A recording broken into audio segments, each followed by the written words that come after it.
জুমার সালাত যেরকম ফরজ, রাষ্ট্রের সরকারের আনুগত্য এরকম ফরজ। এটাকে বলা হয় তাআত, আনুগত্য। আর আনুগত্যের শপথ নেয়াকে বলা হয় বায়াত।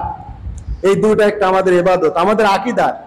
এটা আপনারা ফিকুল আকবরে পাবেন, আকীদাতুত তাওহীদে পাবেন। এটা আমাদের সুন্নি, আমাদের মুসলমানদের আকীদা, যে রাষ্ট্রের সরকারের আনুগত্য করতে হবে। রাষ্ট্রের সরকার যদি ফাসেক হয়, পাপিষ্ট হয়, তার নেতৃত্বে জিহাদ করতে হবে, হজ করতে হবে, যতই রাষ্ট্রের সরকার ফাসেক হোক। এজন্য হাজিরিন, বিগত সরকার যখন ক্ষমতায় ছিল বা দায়িত্বে ছিল, তাদেরকেও আমি আনুগত্য আপনাদের করতে বলেছি। কেননা শাসক প্রশাসক যে জাতির সর্বোচ্চ লোক হতে হবে, ভালো হতে হবে, এরকম না। খোলাফায়ে রাশেদা সর্বশ্রেষ্ঠ খলিফা ছিলেন। খোলাফায়ে রাশেদার পর তেমন কোনো সুযোগ্য বা ভালো লোক রাষ্ট্র ক্ষমতায় আসে নাই। যদিও দু একজন এসেছেন, তাদেরকে বেশি দিন টিকতে দেওয়া হয়নি, তারা বেশি দিন দায়িত্বে থাকতে পারেনি। এজন্য হাজিরিন, আমাদের চিন্তা করতে হবে রাষ্ট্র আনুগত্যটা আগে। আল্লাহ রাসূল রাষ্ট্র আনুগত্য করতে বলেছেন। রাষ্ট্রের আনুগত্য করা, সরকারের আনুগত্য ওই রকম ফরজ যেরকম জুমার নামাজ ফরজ।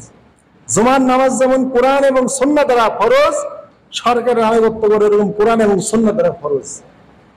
রাষ্ট্রের আনুগত্য থেকে যদি আপনি এক বেগত যদি আপনি হেঁটে আসেন, ইসলামের রোজ আপনার কান থেকে চলে যাবে। আপনার মৃত্যু হবে জাহেলি মৃত্যু। কারণ জাহেলি যুগের লোকেরা রাষ্ট্রের আইন কানুন মানত না, তারা গোত্রের আইন কানুন মাত্র, গোত্রের দলপতির সর্দারের কথা শুনতো। তারা এরকম রাষ্ট্রীয় ভাবে তারা জীবনযাপন করতো না। এই জন্য আমিরের আনুগত্য রাসূল করতে বলেছেন। এবং পৃথিবীতে এমন শাসক প্রশাসক আসবে, আল্লাহ রাসূল বলেছেন, তারা জালেম হবে, জুলুমবাজ হবে। আল্লাহ রাসূল বলেছেন, তারা যদি তোমার পেটে আঘাত করে তাও আনুগত্য করবে। তোমরা দেখবে যে বেইনসাফ করা হচ্ছে, তুমি বঞ্চিত হচ্ছ, এটা তুমি দেখতে পাচ্ছ, তারপরে তাদের আনুগত্য করবে। তবে আনুগত্যটা বৈধ কাজে, অবৈধ কাজে বা আল্লাহ নাফরমানিতে কোনো আনুগত্য করা যাবে না। সহিহ মুসলিম সহ বিভিন্ন হাদিসে আছে, আল্লাহ রাসূল একজনকে সেনাপতি বানিয়ে দিলেন জিহাদে। তাহলে সেনাপতির আদেশ মানতে হবে। সেনাপতি জিহাদে গিয়ে আগুন জ্বালালো, আগুন জ্বালিয়ে সাহাবীদেরকে বলল, তোমরা এতে লাফিয়ে পড়ো, আত্মহত্যা করো। একদল সাহাবী বলল, আমরা তো আগুন থেকে বাঁচার জন্য ইসলাম কবুল করেছি, যেন আল্লাহ আমাদের জাহান্নামের আগুনে আমাদের না জ্বালান, তা আবার কেন আগুনে আমরা আত্মহত্যা করব। আরেক দল সাহাবী তারা চিন্তা করলো, যোদ্ধা, আল্লাহ রাসূল আনুগত্য করতে বলেছেন, আমিরের আনুগত্য, অতএব আমরা চলো আগুনে ঝাঁপিয়ে পড়ি। তো এরকম দুই দল সাহাবী দুই রকম তারা মতানক্য করলো আমিরের আনুগত্যের ব্যাপারে। পরে আল্লাহ রাসূলের কাছে বিষয়টা আসলে, ইয়া রাসূলুল্লাহ, অমুক সেনাপতি জিহাদের ময়দানে আগুন জ্বালিয়ে আমাদেরকে লাফিয়ে পড়তে বললো। একদল লাফাতে উদ্যত হয়ে গেল। আল্লাহ রাসূল বললেন, ওরা যদি ওই সেনাপতির বা আমিরের কোথাও যে আগুনে ঝাঁপিয়ে পড়তো, ওরা কিয়ামত পর্যন্ত আগুন থেকে বের হতে পারতো না। তার মানে তারা জাহান্নামের আগুনে ঝাঁপিয়ে পড়তো। আজ যারা আগুনে ঝাঁপে নাই, তাদের তিনি প্রশংসা করলেন এবং তিনি বললেন, লা তাআতা ফি মাসিয়াতিল্লাহ ইন্নামা তাআতু ফিল মারুফ। সহিহ মুসলিমের হাদিস, যে সেনাপতির বা আমিরের আনুগত্য আল্লাহর নাফরমানি হয় এমন কাজে করা যাবে না। লা তাআতা ফি মাসিয়াতিল্লাহ, আল্লাহর নাফরমানি হয়, আল্লাহর অবাধ্যচরণ হয়, আল্লাহর নির্দেশের আদেশের লঙ্ঘন হয়, এরকম কোনো কাজে আমিরের আনুগত্য করা যাবে না। ইন্নামা তাআতু ফিল মারুফ, আনুগত্য শুধুমাত্র নেক কর্মে, ভালো কাজে। তাহলে আল্লাহ রাসূল সাল্লাল্লাহু আলাইহি ওয়াসাল্লাম রাষ্ট্রের সরকারের ভালো কাজে আমাদের আনুগত্য করতে বলেছেন, আর মন্দ কর্ম করলে তার আনুগত্য করতে নিষেধ করেছেন। এই জন্য হাজিরিন, সরকারের আনুগত্য করতে হবে। অধিকাংশ জনগণ যেহেতু বর্তমানে একটা সরকারকে, অর্থাৎ নির্দলীয় একটা সরকারকে মেনে নিয়েছে, এখন এর প্রতি আনুগত্য করাই আমাদের একটা ইমানি দায়িত্ব। এবং এই আনুগত্য যদি আপনার না থাকে, রাষ্ট্রে গোলযোগ সৃষ্টি করেন, তাহলে আপনি একটা রাষ্ট্রদ্রোহী, যেটা আল্লাহ রাসূল নিষেধ করেছেন, এবং যাদের সর্বোচ্চ সাজা ইসলামে মৃত্যুদণ্ড। এই জন্য আমিরের বা ইসলামী রাষ্ট্রের বাদশার বা শাসকের মানে বিরুদ্ধাচরণ করা ইসলামে নিষেধ। সে যতদিন কোরআন সুন্নাহ মোতাবেক আমাদের জীবন চালাতে বলবে। তো পৃথিবীতে এমন অনেক শাসক প্রশাসক আসবে যারা অত্যাচার করবে। আল্লাহ রাসূল নিজেই বলেছেন, যেমন শাসক প্রশাসক আসবে যারা জুলুম নির্যাতন করবে, তারা আমার হেদায়েতে চলবে না। সাহাবায়ে কেরাম বলেছেন, আফালা নুকাতিলুহুম, তাহলে ওই শাসকদেরকে কি আমরা হত্যা করব, যারা আপনার সুন্নাহ মাফিক চলবে না, রাষ্ট্রে ইসলামী আইন কানুন এগুলো বাস্তবায়ন করবে না, আমরা কি ওদেরকে হত্যা করব না? আল্লাহ রাসূল বললেন, লা মা সাল্লু, না, ওই শাসকেরা যতদিন সালাত আদায় করবে ততদিন তাদেরকে তোমরা খুন করো না, হত্যা করো না। তাহলে রাষ্ট্রের শাসক যত বড় সীমালঙ্ঘনকারী হোক, মানুষের হক নষ্টকারী হোক, জালেম হোক, তারা যদি নামাজ আদায় করে ততদিন তাদের মারতে আল্লাহ রাসূল মানা করেছেন, তাদের হত্যা করতে মানা করেছেন। এত সাংঘাতিক কথা আল্লাহ রাসূল বলে গিয়েছেন। তার মানে রাষ্ট্রের আনুগত্য এত জরুরি। রাষ্ট্রের আনুগত্য না করলে ঈমান কমপ্লিট হয় না। অন্য হাদিস আল্লাহ রাসূলের সাহাবীরা বলেছেন, আফালা নুনাবিজুহুম, আমরা কি তাদের উড়িয়ে দিব না, ধ্বংস করব না? আল্লাহ রাসূল বলেন, লা মা কামু ফিকুমুস সালাহ, না না না না না, তাদেরকে হত্যা করা যাবে না, তাদেরকে উড়িয়ে দিবে না। তারা যতদিন তোমাদেরকে সালাত আদায় করতে দেয়, তোমাদের মাঝে সালাত কায়েম রাখে। তবে কোন শাসক প্রশাসক যদি আমাদের সালাত আদায়ে বাধা দেয়, তাহলে তার আর আনুগত্য চলবে না। তাহলে শাসক প্রশাসক যদি নামাজ নাও পড়ে কিন্তু আমাদের নামাজ আদায় করতে দেয়, সহিহ মুসলিমের হাদিস, কিতাবুল ইমারাত থেকে বলছি, যে লা মা কামু ফিকুমুস সালাহ, তোমাদেরকে সালাত কায়েম করতে দেয় কিন্তু তারা নামাজ পড়ে না। হাদিসে তাদের নামাজ পড়ার কথা নাই। শাসক প্রশাসক নামাজ পড়বে এরকম না, কিন্তু তোমাদের পড়তে দেয়, তোমাদের সালাত কায়েম করতে দেয়, এরপরও তোমরা তাদেরকে হত্যা করো না। হাজিরেন, এই জন্য রাষ্ট্র আনুগত্য এত বড় জরুরি। একজন ইমাম বা একজনের নেতৃত্ব মানে এত জরুরি। এটা আমরা যে ইবাদত আমরা বুঝি না, এটা যে আমাদের ঈমান, এটা আমরা বুঝি না। এটা একটা ঈমানি আমল। রাষ্ট্রের আনুগত্য করা, সরকারের আনুগত্য করা একটা ঈমানি আমল। এই জিনিসটা আমরা অনেকেই বুঝি না। এই জন্য পৃথিবীতে আমরা দেখতে পাই সাহাবায়ে কেরাম, সালফে সালিন, উলামায়ে মুস্তাহিদিন অনেক জুলুম নির্যাতনের শিকার হয়েছেন, তারপরেও রাষ্ট্র আনুগত্য বজায় রেখেছেন।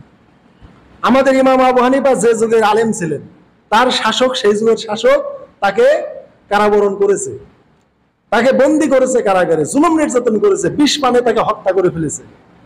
এত অত্যাচার উৎপীড়ন করার পরেও তিনি বলেছেন, এই শাসকের তোমরা আনুগত্য করো, শাসকের আনুগত্য থেকে বেরিয়ে যেও না। হাজিরিন, আপনারা তো খালি মনে করেন আন্দোলন আন্দোলন। দেখেন, যারা, আমি বলি, যে সকল আলেমদের ফাঁসি দেওয়া হয়েছে, আপনি মতিউর রহমান নিজামী সাহেবের কথা বলেন, সাইদি রাহিমাহুল্লাহর কথা বলেন, যাদের কথাই বলেন, তারা ফাঁসির আগে কখনোই বলে নাই দলের লোকদেরকে আপনারা রাষ্ট্র বিশৃঙ্খলা করেন, আপনারা আন্দোলন করেন, এই সরকারকে আপনারা উৎখাত করেন। তারা সবাই ফাঁসি বরণের আগে বলে গিয়েছেন, রাষ্ট্রে গোলযোগ সৃষ্টি করবেন না, দেশের শান্তি শৃঙ্খলা বজায় রাখবেন, মানুষের হক নষ্ট করবেন না। ওরা যদি আমাদের ফাঁসি দেয়, ওরা জালেম হবে। কিন্তু আপনারা, আমি বলেছি, পেশাব দিয়ে পায়খানার রাস্তা সাফ হয় না। ইতবা বিল্লাতি হাসান, তারা দেশে গোলযোগ সৃষ্টি করতে বলেন নাই। এটাই হচ্ছে ঈমান। তারা সবাই জানতেন যে বিশৃঙ্খলা এটা কখনো কল্যাণ বয়ে আনবে না। আর মানে বিচার বহির্ভূত কোনো মানুষকে হত্যা করা সম্পূর্ণ হারাম, এটা জেনে রাখবেন। যাকেই আপনি হত্যা করতে চান, রাষ্ট্র আইনে করতে হবে। আপনি চোরের হাত কাটবেন, রাষ্ট্র আইনে। আপনি ব্যক্তিগতভাবে সমাজে বিচার করে 10 জন মিলে চোরের হাত কাটতে পারবেন না, এটা ইসলামে নিষেধ। একজন জেনাবা বিচার করেছে, রাষ্ট্র আইনের হাতে সোপর্দ করবেন, তাকে পাথর নিক্ষেপে হত্যা করা হোক, ফাঁসি দেওয়া হোক, রাষ্ট্রের ব্যাপার। আপনি যদি ওই লোককে বা জেনাকারীকে সমাজে বা ধরে এনে 2-4-5 জন মিলে যদি আপনারা তাকে রজম করেন, মেরে ফেলেন, আপনারা হত্যার আসামি হবেন। এগুলো রাষ্ট্রীয় আইন। একজন মদ পান করেছে, রাষ্ট্রের হাতে তুলে দেন, তাকে রাষ্ট্র সাইজ করবে। এমনকি নামাজ তরক করলে তাকে রাষ্ট্রের হাতে তুলে দেওয়ার কথা বলা হয়েছে। আবু হানিফার মতে তাকে কারাগারে প্রেরণ করতে হবে নামাজ আদায় না করলে। রাষ্ট্রের শাসক প্রশাসক তাকে বেত্রাঘাত করবেন, তার গা থেকে রক্ত বের করে দিবে। আর ইমাম আহমদের মতে তাকে কারাগারে বন্দী করে নামাজ আদায়ের ওয়াদা না করলে, তওবা যদি না করে, তাকে কাফের হিসেবে হত্যা করতে হবে। তবু এটা রাষ্ট্রীয়ভাবে জনগণ পারবে না। এজন্য রাষ্ট্রের আইন হাতে তুলে নেবেন না। এই জন্য আমি আপনাদের বলি, যে সকল এমপি, মন্ত্রী, মিনিস্টার যারাই দেশ থেকে পালিয়ে গেছে, তারা অবশ্যই অন্যায় করেছে, আমরা ধরি, মানি। কিন্তু ওরা যদি আপনার সামনে পড়ে বা এসে যায়, আপনি কখনোই ব্যক্তিগতভাবে তাকে হত্যা করার চেষ্টা করবেন না, আইনের হাতে তুলে দিবেন। এটাই আমাদের ইসলাম শিক্ষা দেয়। ব্যক্তিগতভাবে তাকে যদি হত্যা করেন, এটা ইসলামে অন্যায়। আইনের মাধ্যম ব্যতিরেকে যে কোনো মানুষকে হত্যা করা অন্যায়। আল্লাহ রাসূল বলেছেন, ইল্লা বিহাক্কিল ইসলাম ওয়ালা তাকতুলুন নাফসাল্লাতী ইল্লা বিল হক। আল্লাহ নিজেই বলেছেন, কোন মানুষকে আইনের মাধ্যম ছাড়া হত্যা করো না। আল্লাহ নিজেই কোরআনে জানিয়ে দিয়েছেন। এই জন্য বিচার বহির্ভূত হত্যা ইসলামে নিষেধ। এই জন্য পূর্ব যুগে বা জুলুম নির্যাতনের সময় আমরা দেখেছি বিচার বহির্ভূত হত্যা। অনেক মানুষকে খুন করা হয়েছে, গুম করা হয়েছে, তার পরিবার পরিজন আজও কেঁদে কেঁদে মরছে, তাদের কোনো হদিস পাওয়া যায় না। এগুলি বিচার বহির্ভূত হত্যা, এগুলি ইসলামে নিষেধ। আমরা দেখেছি মেজর সিনহা যখন পাহাড়ে গেল একটা শুটিং এর জন্য, তারপরে যে প্রদীপ কুমার তাকে ফায়ার করে মেরে দিল, এগুলি বিচার বহির্ভূত হত্যা। এগুলি ইসলাম এগুলি মেনে নেয় না। একজন মানুষকে আইনের আওতায় এনে দেখতে হবে দোষী কিনা। দোষী সাব্যস্ত হলে আইনে যে বিচার হবে সেটা মেনে নিতে হবে। বিচার বহির্ভূত, আইন বহির্ভূত কাউকে হত্যা করা, আইনকে নিজের হাতে তুলে নেওয়া। তো হাজরিন, বলতেছি যে আল্লাহ রসুল সাল্লাল্লাহু আলাইহি ওয়াসাল্লামের সাহাবায়ে কেরাম সলফে সালেহিন জুলুম নির্যাতনের শিকার হয়েছেন, রাষ্ট্র আনুগত্য থেকে বের হন নাই। ইমাম আহমদ রাহিমাহুল্লাহ চার মাযহাবের একজন বড় ইমাম, এবং অধিকাংশ সৌদির মানুষের ইমাম আহমদ হাম্বলি মাযহাব তারা মানে। আহমদ বিন হাম্বলকে রাষ্ট্রীয় কারাগারে বন্দী করা হয়েছে। ওনার দোষ কি? উনি বলেছিলেন যে আল্লাহর কোরআন, অর্থাৎ কোরআন মাজিদ, এটা অসৃষ্ট। আল্লাহকে যেমন কেউ সৃষ্টি করে নাই, কোরআনকেও কেউ সৃষ্টি করে নাই। কোরআন আল্লাহ তাআলার সত্তার মতোই অসৃষ্ট, এটা গায়রে মাখলুক। আর মুতাজিলারা বিশ্বাস করত কোরআন মাখলুক, সৃষ্ট। তো সেই জামানায় মুতাজিলারা তারা রাষ্ট্রীয়ভাবে তারা ক্ষমতা দখল করেছিল। রাষ্ট্রের বিচারকেরা মুতাজিলা ছিল। মুতাজিলারা ওরা বিশ্বাস করে কোরআনটা মাখলুক মানে সৃষ্ট, আর আমরা সুন্নিরা বিশ্বাস করি অসৃষ্ট। আল্লাহর সত্তার সাথে কোরআনের সত্তা সংশ্লিষ্ট। আল্লাহ যেমন অসৃষ্ট, কোরআনটা ওরকম অসৃষ্ট, যেহেতু কোরআন আল্লাহর কালাম। আল্লাহর কালাম সৃষ্টি না, অসৃষ্ট। আল্লাহ যেদিন থেকে, তিনি অনাদি থেকে, তিনি যখন থেকে আছেন তখন থেকে আল্লাহর কালাম আছে। ওটা আল্লাহ পরে সৃষ্টি করেন নাই। আল্লাহর কালামও আল্লাহর মতোই অনাদি, অনন্ত, অসীম, অসৃষ্ট। এটা গায়রে মাখলুক, এটা আমাদের আকীদা। আর মুতাজিলাদের আকীদা না, কোরআন সৃষ্ট।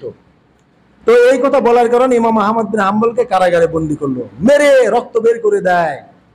তারপরে খলিফা মুতাসিম, ওর ময়া লাগে, বলে যে আপনি মহান ইমাম, তোমাকে আমি বেটার মতো ভালোবাসি, তুমি কোরআনকে কেন সৃষ্ট বলো না? তুমি বললেই তো তোমাকে আমি মুক্তি দিতে পারি। বিচারপতি আবু দুয়াদ বলল, আমিরুল মুমিনিন, একে ছাড়বেন না, একে আপনি হত্যা করে ফেলেন, এর রক্তের মূল্য আমি দেব, এর রক্তের পণ আমি, এই রক্তপণ আমি পরিশোধ করব, যত টাকা লাগে এর রক্তপণ আমি দেবো, একে হত্যা করেন। এ কাফের হয়ে গেছে, এ কোরআনকে মানে গায়রে মাখলুক বলে, আল্লাহর মতে অসৃষ্ট বলে, এটাকে সৃষ্ট বলে বিশ্বাস করে না। তখন খলিফা বলতেন যে দেখো, তোমাকে আমি সন্তানের মতো ভালোবাসি, তুমি শুধু একটা বার বলো কোরআনটা মাখলুক, অর্থাৎ মুতাজিলার যে আকীদা পোষণ করে, তুমি ওটাই বলো। যেহেতু সমাজের অধিকাংশ মানুষ কোরআনকে সৃষ্ট মনে করে, মাখলুক মনে করে, তুমি এটাই বলো। আর এখনকার আলেম ওলামা, আবু দুয়াদ সহ যারা বিচারপতি, আলেম, রাষ্ট্র আলেম, সবাই বলছে কোরআন মাখলুক, তুমি কেন গায়রে মাখলুক বলে একা হয়ে? তিনি বলতেন, আতুনি শাইয়াম মিন কিতাবিল্লাহ সুন্নাতে রাসূলি, হে আমিরুল মুমিনিন, আপনি কোরআন এবং সুন্নাহ থেকে একটা দলিল আমাকে পেশ করেন যে কোরআনটা মাখলুক। আপনি কোরআন এবং সুন্নাহ থেকে একখানা যদি আপনি দলিল আমাকে দেখাতে পারেন যে আল্লাহর কোরআনটা মাখলুক, মুতাজিলারা যেটা বলে, এর সপক্ষে একটা দলিল পেশ করতে পারলেই আমি ঈমান আনবো। কিন্তু আপনি যেহেতু দলিল দেখাতে পারছেন না, আপনার আলেমরা মুতাজিলারা দলিল পেশ করতে পারছে না, তারা আমাকে হত্যা করতে বলছে, তারা রক্তের মূল্য দিবে, তো আপনি আমাকে একটা প্রমাণ দেখান, তাহলে আমি মেনে নেব। খলিফা মুতাজিলা আলেমদের বলে, তোমরা প্রমাণ দাও, কোরআন যে মাখলুক প্রমাণ দাও। তারা কেউ প্রমাণ দিতে পারে না, তারা বিভিন্ন মানে আকলি বা ব্রেনগত কোন যুক্তিগত কিয়াসি কথা বলে খলিফাকে সন্তুষ্ট করে। আর খলিফা বলেন যে দেখো, তোমাকে আমি একটা কারণে হত্যা করি না, সেটা হচ্ছে তোমাকে আমি সন্তানের মতো ভালোবাসি, আর তোমাকে এত অত্যাচার উৎপীড়ন করার পরেও তুমি মানুষকে আমার আনুগত্য করতে বলো, রাষ্ট্রদ্রোহিতা তুমি নিষেধ করো, তোমার প্রতি এত অবিচার করছি, জুলুম করছে, মেরে রক্ত বের করে দিচ্ছি, তুমি জিনজিরে আবদ্ধ হয়ে রয়েছে, এই মুহূর্তেও তোমার কত লোক রয়েছে, অনুসারী রয়েছে, তাদেরকে তুমি বলো যে তোমরা রাষ্ট্র আনুগত্য করো, সরকারের আনুগত্য করো, তোমরা আমিরুল মুমিনিনের আনুগত্য করো, অথচ আমি তোমার শত্রু, আমি তোমাকে মেরে রক্ত বের করে দিচ্ছি, তোমাকে কারাগারে বন্দী করে রাখছি। এটা হচ্ছে সলবে সালেহিনদের আকীদা। তারা যতই জুলুমবাজক, নির্যাতন করুক, আমার হক নষ্ট করুক, রাষ্ট্র আনুগত্যের বাহিরে যেতে রাসূল নিষেধ করেছেন। এই কারণে ইমাম আবু হানিফা তার সমকালীন যুগে রাষ্ট্র আনুগত্যের বাহিরে যাননি। ইমাম আহমদ বিন হাম্বল রাষ্ট্র আনুগত্যের বাহিরে যাননি, রাষ্ট্রের আনুগত্য তারা করেছেন। আল্লাহ রাসূল এটা শিক্ষা দিয়েছেন যে এজন্য ইয়াজিদের আমলে ইমাম হুসাইনকে হত্যা করা হলো, রাষ্ট্রে গোলযোগ বেড়ে গেল। সহিহ মুসলিমের হাদিস কিতাবুল ইমারতের, তখন আল্লাহ রাসূল হযরতে ওমরের ছেলে আব্দুল্লাহ বিন ওমর, উনি আব্দুল্লাহ বিন মুতির কাছে গেল, যে আব্দুল্লাহ বিন মুতি মানে ইয়াজিদের শাসন ক্ষমতার বিরুদ্ধে লোক তৈরি করতেছে, জনগণ তৈরি করতেছে, ইয়াজিদের প্রতিশোধ নেবে, ইমাম হোসেনের প্রতিশোধ নেবে, ইয়াজিদের বিরুদ্ধে যুদ্ধ করবে, লোকের সমাগম ঘটাচ্ছে। তখন কিন্তু দায়িত্বে, কিন্তু খেলাফতের দায়িত্বে ইয়াজিদ ছিল খেলাফতের দায়িত্বে। তাহলে ইয়াজিদের বিরুদ্ধে জনমত তৈরি করার জন্য আব্দুল্লাহ বিন মুতি এই রাষ্ট্রের বিপক্ষে, শাসকের বিপক্ষে লেলিয়ে দেওয়ার জন্য লোক তৈরি করছে। এই মুহূর্তে আব্দুল্লাহ বিন উমার রাদিয়াল্লাহু তাআলা আনহুমা উনি আব্দুল্লাহ বিন মুতির বাড়িতে বেড়াতে গেলেন। তখন আব্দুল্লাহ বিন মুতি বলল যে বসেন, আপনি বসেন।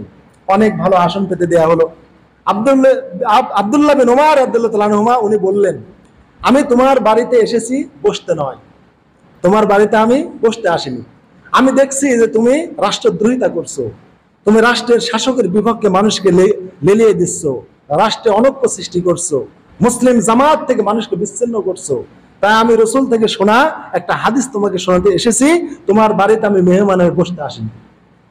দাঁড়ার উপরে উনি বলে দিলেন, রাসূল সাল্লাল্লাহু আলাইহি ওয়াসাল্লাম বলেছেন, রাষ্ট্র আনুগত্য থেকে যে এক বেগত সরে যাবে, ইসলামকে তার গলার থেকে সে নামিয়ে দিল। আর রাষ্ট্র আনুগত্যের বাইরে যদি কেউ মারা যায়, তার মৃত্যু হবে জাহেলী মৃত্যু।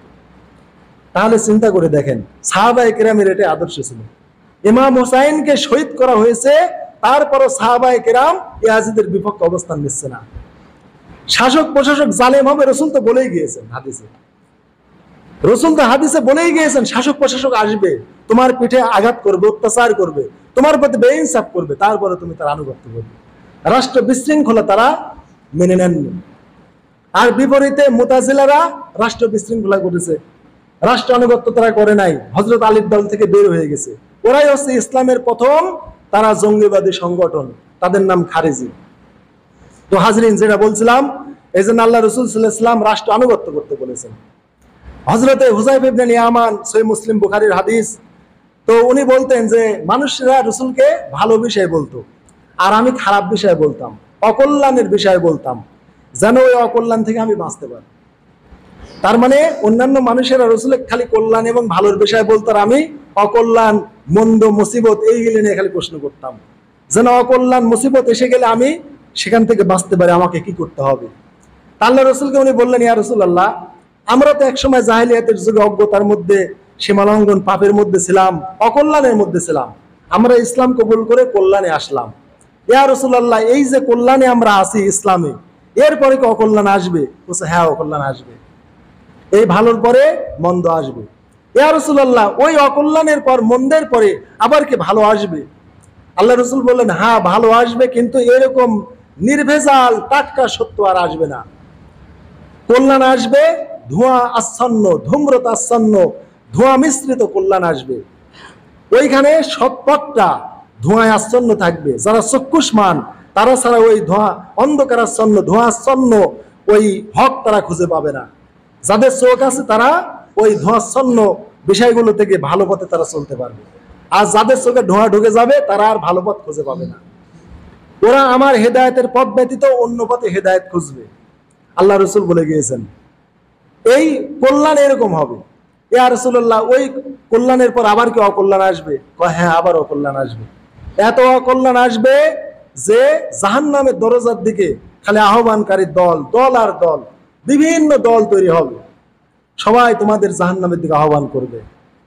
তো আল্লাহ রাসূল বলে, ইয়া রাসূলুল্লাহ, তারা কেমন হবে? তাদের চেহারা, স্রোত বা আকৃতি প্রকৃতি, আমল কেমন?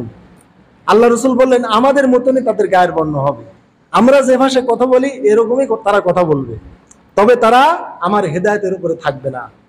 ওই টাইমে যারা আমার হেদায়েতের পথে চলবে না, জাহান্নামের দিকে আহ্বানকারী দল উপদলে মানুষ ভাগ হয়ে যাবে, কোনো শাসককে মানতে চাইবে না। ওই টাইমে শোনো, তোমাকে নসিহত করি, তুমি মুসলিম জামাত খোঁজ করবে যে ওই টাইমে কোনো ইসলামী কোনো সংগঠন বা জামাত, ঐক্যবদ্ধ কোনো দল আছে কিনা।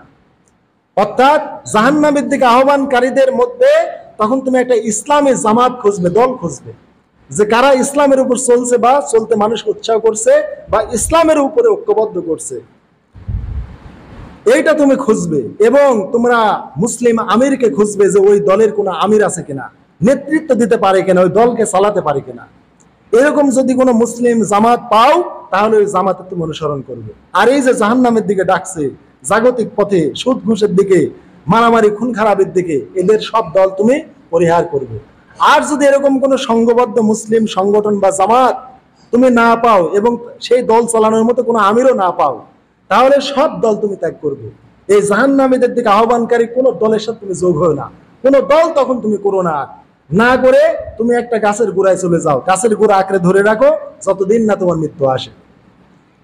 তাহলে আল্লাহ রসুল জাগতিক দল করতে নিজে নিষেধ করেছেন যে ইসলামী সংঘবদ্ধ দল ছাড়া অন্য কোনো দল তোমরা সেই টাইমে করবে না। এখন আপনারা যে দল করেন, জাগতিক দল করেন, জাতীয়তাবাদী দল করেন, বিভিন্ন দল করেন, কারা আপনাদেরকে জান্নাতের দিকে রাখছে? কারা বলে যে আপনি 5 ওয়াক্ত নামাজ পড়তে হবে এই দল করলে? আপনারা যারা জাগতিক দলগুলো করেন, আমি নাম নেব না, আপনারা দেখেন তো আপনাদের দলে 5 ওয়াক্ত নামাজ আছে কিনা। বলে কিনা যে নামাজ আদায় করো, 5 ওয়াক্ত নামাজ আদায় করো, রোজা করো, হজ করো, যাকাত দাও, জনগণের হক আদায় করো, তোমার দ্বারা যেন কোনো মানুষ কষ্ট না পায়। কোন দলের নেতা আপনাদেরকে বলছে? এরা জাগতিক দলগুলো আপনাদের জাহান্নামের দিকে রাখছে। এই জন্য এক জাগতিক দল চলে গেছে, আর এক জাগতিক দল ওত পেতে বসে আছে। সাবধান, এদের সবলে পা দিলে কিন্তু বাঁচতে পারবেন না। এরা মূলত সবাই আমাদের জাহান্নামের দিকে আহ্বান করছে। এই জন্য জাহান্নামীদের দল ত্যাগ করে আমাদের দেখতে হবে যে ইসলামী জামাত বা ইসলামী সংঘবদ্ধ কোন দল এবং তাদের আমির আছে কিনা, থাকলে তার আনুগত্য করতে বলেছেন আল্লাহ রসুল এই বিশৃঙ্খলাময় মুহূর্তে। সহিহ বুখারী মুসলিমের হাদিস, মুসলিম শরীফের কিতাবুল ইমারতে হাদিসটা পাবেন। একটা নয়, দুইটা নয়, অনেকগুলো রেয়াত রয়েছে হাদিসের। তো আল্লাহ রসুল এরকম বিশৃঙ্খলা মুহূর্তে জামাতের আনুগত্য করতে বলেছেন। এই জন্য হাজিরিন, রাষ্ট্রে কখনো বিশৃঙ্খলা গোলযোগ সৃষ্টি করবে না, আমিরের আনুগত্য এই জন্য আল্লাহ রসুল করতে বলেছেন যে ওই রকম মুহূর্তেও রাষ্ট্র আনুগত্য করতে হবে। তারপরে কোন কোন হাদিস আছে সহিহ বুখারী কিতাবুল ইমানে যে আবু সাইদ খুদরিকে বলেছেন যে এমনই মানে অচিরে এমন একটা যুগ আসবে যে একটা মানুষের কাছে সর্বোত্তম সম্পদ হবে একটা ছাগল বা ভেড়া। এমন ফিতনা হবে, ওইটা সে কাঁধে নিয়ে একটা পাহাড়ের পাদদেশে চলে যাবে যেখানে বৃষ্টিপাত হয়, ঘাস পাতা আছে, ছাগলকে সে চড়িয়ে ওর দুধ দহন করে খাবে আর নিজের ঈমান রক্ষা করবে, তাও কোনো সে দল করবে না। অতএব মুসলিম যদি জামাত না পান, এমন একটা ফিতনা আসবে যে এখন তো জাহান্নামী দলও আছে, আবার ইসলামের দিকে আহ্বানকারী দলও আছে, তাই না? আমরা এমন এক যুগে অবস্থান করছি যে জাতীয়তাবাদী দল বা জাগতিক দল বা এরকম দুনিয়াবী দলও আছে, ধার্মিক দলও আছে। তাহলে আমরা একটা কল্যাণের মধ্যে আছি আপাতত। কিন্তু এমন এক যুগ আসবে, সহিহ বুখারীর ইমানের হাদিস কিতাবুল ইমানের আবু সাইদ খুদরি থেকে, যে যখন এরকম কোনো ইসলামী দলও থাকবে না, ইসলামের দিকে আহ্বানকারীও থাকবে না, তখন তোমার দায়িত্ব হলো একটা ছাগল বা ভেড়া কাঁধে করে পাহাড়ের পাদদেশে গিয়ে ওইটা তুমি দুধ দহন করবে, বরকি চড়াবে আর দহন করে খাবে আর আল্লাহর ইবাদত করবে, কোনো দল করবে না। এই অবস্থায় তোমার মৃত্যু এসে যাবে। তাহলে হাজিরিন, ইমাম গাজ্জালী রাহিমাহুল্লাহ শুনেন, এই হাদিসের ব্যাখ্যায় বলেছেন যে আমার মনে হয় যে আমার এই গাজ্জালীর যুগটা সেই যুগ। তাহলে ইমাম গাজ্জালী রাহিমাহুল্লাহ আজ থেকে 700-800 বছর আগে মারা গেছেন। তিনি ওই টাইমে তিনি হাদিসের ব্যাখ্যায় বলেছেন যে আমার মনে হয় আমি যে গাজ্জালী এই টাইমে অবস্থান করছি, আমার এই যুগটাই মনে হয় সেই যুগ যেই যুগে ছাগল কাঁধে করে পাহাড়ে যেতে হবে। অর্থাৎ সেই টাইমে রাষ্ট্রীয় এত ফিতনা ফাসাদ, অনৈক্য, সীমালঙ্ঘন, পাপাচার, দল উপদলে ভাগ হয়েছিল মুসলমান, ওই টাইমে তিনি মন্তব্যটা করেছিলেন যে আমার মনে হয় রসুল যে ছাগল নিয়ে পাহাড়ে যেতে বলেছেন, বনবাসে যেতে বলেছেন, এটাই আমার যুগ, মানে ইমাম গাজ্জালীর যুগ। তাহলে আমরা 700-800 বছর পরের মানুষ, আমাদের কি হতে পারে? হাজিরিন, এই জন্য ফিতনায় জড়িত হবেন না, ফিতনা নিষেধ। আর রাষ্ট্র আনুগত্য ছাড়া রাষ্ট্রে কখনো কল্যাণ আসবে না। যে কথাটি বলতেছিলাম, হযরতে ওমর রাদিয়াল্লাহু তাআলা আনহু তিনিও হুযায়ফাকে বলতেন যে তুমি তো আল্লাহ রাসূলের তো গুপ্ত কথাগুলি শুনতে, মুসিবত সংক্রান্ত হাদিস বেশি জানতে, আচ্ছা তুমি বলো তো যে আমরা যে এই যে অকল্যাণ যে আসবে, পৃথিবীতে যে ফিতনা ফাসাদ আসবে, এ ব্যাপারে তুমি কি জানো আমাকে শোনাও। হুযায়ফা ইবনে ইয়ামান, এটা সহিহ মুসলিমের হাদিস, কিতাবুল ফিতনার হাদিস, ওমরকে বললেন যে মানুষের যে ফিতনা ফাসাদ গুলো আছে, মানুষ যে মুসিবতের গুলোর মধ্যে পড়ে, তার জীবন সম্পদ, পাড়া প্রতিবেশী, তার জানমাল নিয়ে, এগুলো মানুষ দান, সদকা, ফিতরা, সৎ কাজের আদেশ ইত্যাদির দ্বারা এগুলোর মানে প্রতিষেধক হয়ে যায়, মানে তার নিষ্পত্তি হয়ে যায়। হয়তো ওমর বললেন আমি তোমাকে এসব নর্মাল ফিতনা বলিনি, ওই ফিতনা সম্পর্কে বলছি যেটার ব্যাপারে রাসূল বলেছেন সাগরের ঢেউয়ের মতো উত্তাল গতিতে একের পর এক আছড়ে পড়বে। সাগরের ঢেউ কি থামে? সাগরের ঢেউ একের পর এক আসতেই থাকে। তো হুযায়ফাকে ওমর রাদিয়াল্লাহু আনহু বললেন তার খেলাফতের যুগে, আমি তোমাকে ওই ফিতনা সম্পর্কে বলেছি যেটা রাসূল বলেছেন সাগরের ঢেউয়ের ন্যায় তরঙ্গের মতো উত্তাল গতিতে আছড়ে পড়বে, যার আর শেষ হবে না। হুযায়ফা বললেন সেই ফিতনা এবং আপনার মাঝে একটা গেট আছে, দরজা আছে, বন্ধ দরজা আছে, ওই দরজা প্রতিবন্ধক, ওই দরজাটা শেষ হয়ে গেলেই ওই ফিতনা আসবে। হযরত ওমর বললেন যে তাহলে ওই দরজাটা কি মানে ভাঙ্গা হবে না খোলা হবে? আফা ইউকসারু আম ইউফতাহু? তিনি বললেন ওই দরজাটা কি ভেঙে ফেলা হবে না খুলে ফেলা হবে? কুলতু লা বাল ইবসিরু। হযরতে হুযায়ফা বললেন বাল ইবসিরু, ওই দরজাটা ভেঙে ফেলা হবে, খোলা হবে না। হযরত ওমর বললেন ওই দরজা যেহেতু ভেঙে ফেলা হবে তাহলে আর কোনোদিনের দরজা লাগবে না। তারপরে মানুষেরা বলল যে হযরত ওমরকে আপনার কথা বুঝেছে? কয় হ্যাঁ বুঝেছে। কিভাবে বুঝেছে? আজকের দিনের পরে যেমন রাত হবে সন্ধ্যা গড়িয়ে গেলে, এটা যেমন তিনি জানেন যে আজকের দিনের পরে রাত হবে, এরকম ভাবে ওমর জানতেন যে ওই দরজা তিনি। তার মানে ওমর জানতেন যে আমাকে মেরে ফেলা হবে, ওই দরজা ভাঙ্গা হবে মানে আমাকে হত্যা করা হবে। আর দরজা যদি খুলে ফেলা হতো তাহলে ওমর স্বাভাবিকভাবে মারা যেতেন। তাই হুযায়ফা যখন বললেন ওই দরজাটা লা বাল ইউকসিরু, না ওই দরজাটা ভেঙে ফেলা হবে, ওমর বললেন তাহলে আর এই দরজা লাগবে না। যদি খোলা হতো আবার লাগানো যেত, কিন্তু ভেঙে ফেললে আর দরজা লাগানোর কোনো আর পথ নেই। তাই ওমর বুঝতে পারলেন যে আমাকে হত্যা করা হবে এবং আমার পরেই ওই সাগরের উত্তাল তরঙ্গের মতো ঢেউ এই উম্মতের মাঝে বিরাজ করবে, আর ওই ঢেউ আর যাবে না। সাগরের ঢেউ যেমন থামে না, এই উম্মতের ফিতনা মুসিবতও আর যাবে না। এই যে হযরত ওমর, সহিহ বুখারীর হাদিস, হজরের সালাত ইমামতি করতেছিলেন, ওই টাইমে তারই পিছনে মুসল্লি সেজে একজন তাকে ছুরি মেরে দিল, এবং যার পথে অগণিত সাহাবী মুসল্লিদেরকে ছুরি দুই দিকে মেরে সাহাবীদেরকে মসজিদে পাট পাট করে রক্তাক্ত করে বের হতে যেতে লাগলো। তাকে কাপড় দিয়ে মসজিদে আটকানো হলো। সেই দিন ফজরের সালাতে হযরত ওমরের স্ত্রীও জামাতে নামাজ আদায় করতেছিল। তো হাজরিন, এই যে ওমরকে মেরে ফেলা হলো, তারপরে আর এই মুসলিম জাহানে আর শান্তি আসে না। তারপরে ওসমান খলিফা হলেন, তাকে মসজিদে নববীর থেকে বের করে দেওয়া হলো, খেলাফতের আসন থেকে বের করে গৃহবন্দী করা হলো, সেখানে তার মৃত্যু হলো। আলী আসলেন, মা আয়েশা রাদিয়াল্লাহু তাআলা আনহা আলীকে বললেন ওসমান হত্যার বিচার করো। আলী বললেন মা একটু ধৈর্য ধরেন, রাষ্ট্রে যে বিশৃঙ্খল অবস্থা, কেবলে আমি দায়িত্ব নিলাম, কিছুদিন আগে ওসমানকে হত্যা করা হলো, এখন যদি আমি হত্যার প্রতিশোধ নিতে যাই এই রাষ্ট্রের বিশৃঙ্খলা থামবে না। অতএব রাষ্ট্রে একটু শান্তি আসুক, স্থিতিশীলতা আসুক, আমি দায়িত্ব নিয়েছি, আল্লাহ আমাকে খেলাফতের দায়িত্ব দিয়েছেন, আপনারা ধৈর্য ধরেন, আমি ওসমান হত্যার বিচার করব। কিন্তু মা আয়েশা তার বাহিনী নিয়ে অনর অবস্থানে থাকলেন। শুরুতে যেটা বলেছি, যারা মসজিদে আগে এসেছেন জেনেছেন, তখন মা আয়েশা রাদিয়াল্লাহু তাআলা আনহা তার বিচারে অনর হয়ে থাকলেন। আলীও বললেন না, রাষ্ট্রে মানে শান্তি স্থিতিশীলতা না আসা পর্যন্ত আমি বিচার করতে পারছি না, এই মুহূর্তে বিচার করলে রাষ্ট্র আরো ভেঙে যাবে। তখন মা আয়েশার সাথে হযরত আলীর যুদ্ধ হলো। এটা হচ্ছে সাহাবীর প্রথম যুদ্ধ এবং জামাইয়ার শাশুড়ির প্রথম যুদ্ধ। মা আয়েশা রাদিয়াল্লাহু তাআলা আনহা আলীর শাশুড়ি ছিলেন, যেহেতু আলী রাদিয়াল্লাহু তাআলা রাসূলের জামাতা ছিলেন, ফাতেমাকে বিয়ে করেছেন। এই যে উম্মতের যুদ্ধ হলো, এই যুদ্ধ আজও থামে নাই। পরবর্তীতে আলীর সাথে হযরত মুয়াবিয়ার সিফফিনের যুদ্ধ হলো। এই যে উম্মতের ভাতৃঘাতে লড়াই, এটা আর থামে নাই। আজও আমরা এখান থেকে বাঁচতে পারিনি। আল্লাহ রাসূল বলেছেন আল কাতিল ওয়াল মাকতুল ফিন্নার। কোন মুসলমান যখন মুসলমানকে হত্যার জন্য অস্ত্র উঁচিয়ে তুলে, তখন হত্যাকারী নিহতকারী দুইজনই জাহান্নামী। রাসূলকে বলে ইয়া রাসূলুল্লাহ, যে হত্যা করলো সে জাহান্নামে যেতে পারে, কিন্তু যে মারা গেল, নিহত হলো, সে কেন জাহান্নামে যাবে?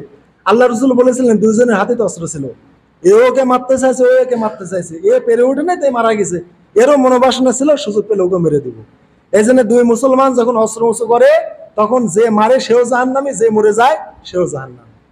এই জন্য হাজিরিন, অস্ত্র তুলবেন না মুসলমানের বিরুদ্ধে। আমরা দেখি আমাদের দেশে আওয়ামী লীগ বিএনপি মারামারি হলে অস্ত্র, এই সরকারের আমলেও দায়িত্ব নেওয়ার পর কিছু লোক অস্ত্র নিয়ে রামদা নিয়ে মিছিল করলো, নিষেধ এগুলো ইসলামে। শুধু তাই নয়, মুসলিম সমাগমে বা যেখানে জনস্রোত হয়, জনসমাগম, জনসমুদ্র হয়, জনসভা হয়, বা মসজিদ, এই সকল স্থানে আল্লাহ রাসূল সাল্লাল্লাহু আলাইহি ওয়াসাল্লাম খোলা তরবারি নিয়ে যেতে মানা করেছেন, অস্ত্রটাকে খাপ বন্ধ করে নিয়ে যেতে বলেছেন, এত সতর্ক অবস্থান করতে বলেছেন। আর আমরা দেখেছি খোলা অস্ত্র নিয়ে রামদাও তুলে ধরে ধরে কি মিছিল মিটিং, এগুলি ইসলাম নিষেধ করে দিয়েছে ভাই। অস্ত্র উঁচু করলে আর অস্ত্র আর নামে না মুসলমানের। ওই যে হযরত আলীর টাইমে আম্মাজান আয়েশা এবং আলীর যুদ্ধ হলো, আলী মুয়াবিয়ার সাহাবীর যুদ্ধ হলো, অথচ দুই সাহাবী জান্নাতি। আমরা কোনো সাহাবীকে জাহান্নামী বলতে পারি না, আয়েশাকে জাহান্নামী বলতে পারি না, আলীকে বলতে পারি না, আবার আলীকেও বলতে পারি না, মুয়াবিয়াকেও বলতে পারি না তারা জাহান্নামী। তারা সবাই জান্নাতি মানুষ। তারপরেও দেখেন, আমি বলছি রাষ্ট্রের এখন একটা অত্যন্ত বিপর্যয় মুহূর্ত। এই মুহূর্তে আমরা দেখছি আনসার মাস্টার বিভিন্ন শ্রেণীর মানুষ, এরা নিজের মানে অধিকার আদায়ের জন্য মিছিল মিটিং শুরু করে দিচ্ছে। এগুলো ইসলামে নিষেধ। সব অধিকারী আদায় হবে ইনশাল্লাহ, সুযোগ দিতে হবে। আমি মনে করি সবচেয়ে বাংলাদেশের মাজলুম ছিল হেফাজতে ইসলাম আর জামাতে ইসলাম। আমি তো মনে করি জামাতে ইসলামের লোক তো প্রতিশোধ নেওয়ার জন্য মিছিল করা আগে উচিত ছিল। কিন্তু দেখেন, আমি আপনাদের বারবার বলেছি আন্দোলন করবে না, বিগত সরকারের আপনাদের আনুগত্য করতে বলেছি, এটাই ইসলাম। আপনারা অনেকে মনে করেছিলেন হুজুর হাসিনার আনুগত্য করতে বলতেছে, হুজুর মনে হয় আওয়ামী লীগ করে। হাজিরেন, এটা না। আমি ইসলামের শিক্ষাটা দিতে চাই। যখন যে শাসক আসে তারই আনুগত্য করতে আল্লাহ রসুল বলেছেন। হাসিনার যেটা ভালো আমরা তার আনুগত্য করব, যেটা মন্দ তার করব না। এই সরকারের যেটা ভালো সেটা আনুগত্য করব, আর যেটা আল্লাহ না ফরমান সেটা আনুগত্য আমরা করব না। তো এখন কথা হচ্ছে কি, যে হযরত আয়েশা রাদিয়াল্লাহু তাআলা আনহা ওসমান হত্যার বিচারের জন্য আলীর কাছে গেলেন, এটা বৈধ দাবি। কিন্তু আলী বললেন রাষ্ট্রে শান্তি আসলে, রাষ্ট্রে স্থিতিশীলতা আসলে, বিশৃঙ্খলা দূর হলে আমি বিচার করি। কিন্তু এমন পর্যায়ে গেল, যুদ্ধ হলো। আমার এই মুহূর্তে রাষ্ট্রের বিশৃঙ্খলা অবস্থায় যদি আপনারা এখানে বিচার আর বিচার, অধিকার আর অধিকার এইগুলো নিয়ে আপনি জিকির করেন, রাষ্ট্রে কখনো শান্তি আসবে না। অথবা একটা কল্যাণকর রাষ্ট্র গঠন করতে হলে আপনার দাবি দেওয়া পরে নিয়ে যাবেন। এই জন্য জামাতের আমির বলেছে কোনো প্রতিশোধ নয়।